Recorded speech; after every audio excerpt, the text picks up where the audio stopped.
This is Delhi. Please stand by for our next program.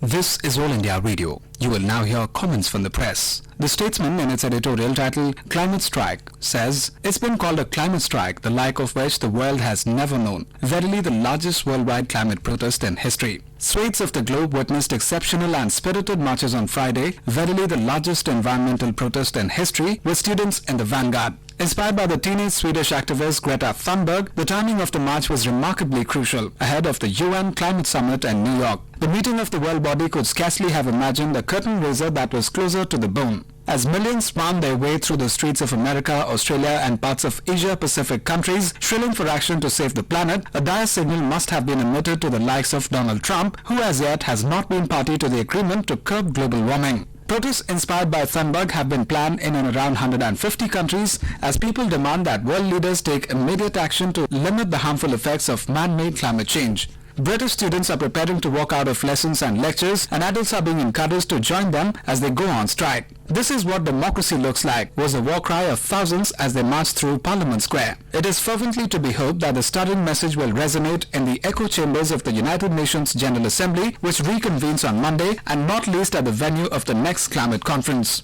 The world, developed and developing countries both, must give it to the teenagers that have been able to orchestrate the dangers of pollution, global warming and climate change, issues that need to be addressed more urgently than the geopolitical storm centers of the world. Thousands have already joined demonstrations in Australia, the world's largest exporter of coal and liquid natural gas, to call on their government to curb greenhouse gas emissions. School Strike for Climate, so-called, plans to organize a turnout of 265,000 protesters in 7 cities alone. On Friday, the largest crowd was an estimated 1 lakh in Melbourne, and there were 80,000 in Sydney. The organizers have demanded that both the government and business sectors work according to a target: net zero carbon emissions by 2030. In the midst of the raging fire in Indonesia and the blinding haze in Singapore and Malaysia, the march has had its impact in Thailand as well. The protesters staged a die-in to dramatize their concerns, lying down on Bangkok's pavements with many clutching banners with such slogans as "Clean air is our right, it really is." It isn't a tall order given the will and the effort.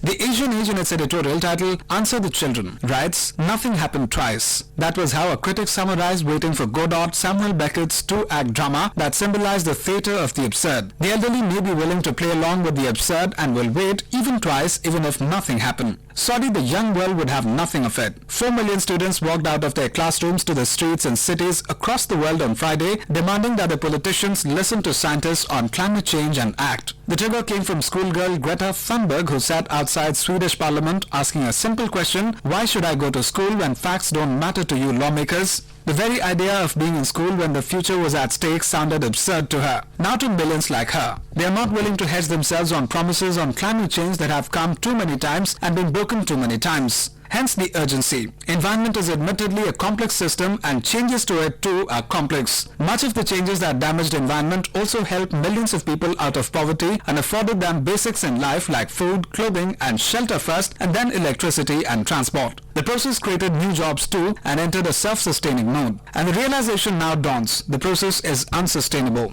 So the issue on hand is complex. Make the earth and the lives on it sustainable. There is no either or. Where do you seek emancipation? Science and technology can help, and the decision is left with the politician. Albert Einstein proposed his theories on photoelectric effect and the mass-energy relation the same year, 1905. The politician picked up the latter to make atom bomb for whatever reasons. The friendly solar energy which based on the former had to wait for decades for emancipation. The politician has had his game. Now answer the children. The Asian Age, in its editorial title, Fiscal Problems May Tail Economy Booster, writes, 5 consecutive quarters of slowing GDP growth have elicited a series of responses in the form of stimulus measures, the latest one sharply cutting India's corporate tax rate, being presented as a virtual budget by the finance minister. While early Diwali for India Inc., biggies may pave way for a supply-side boost to investment, the question remains about whether lowering the corporate taxes to bring India nearer to Asian nations with competing economies would lead to greater utilization of capacity by industry. The stock markets rocketed in one trading day to bolster investor wealth by close to 7 lakh crore rupees. Further announcements with regard to putting more money in people's hands by lowering income tax rates for them too may be expected. In short, the Indian economy has been cornered at a time when the global economy is shrinking.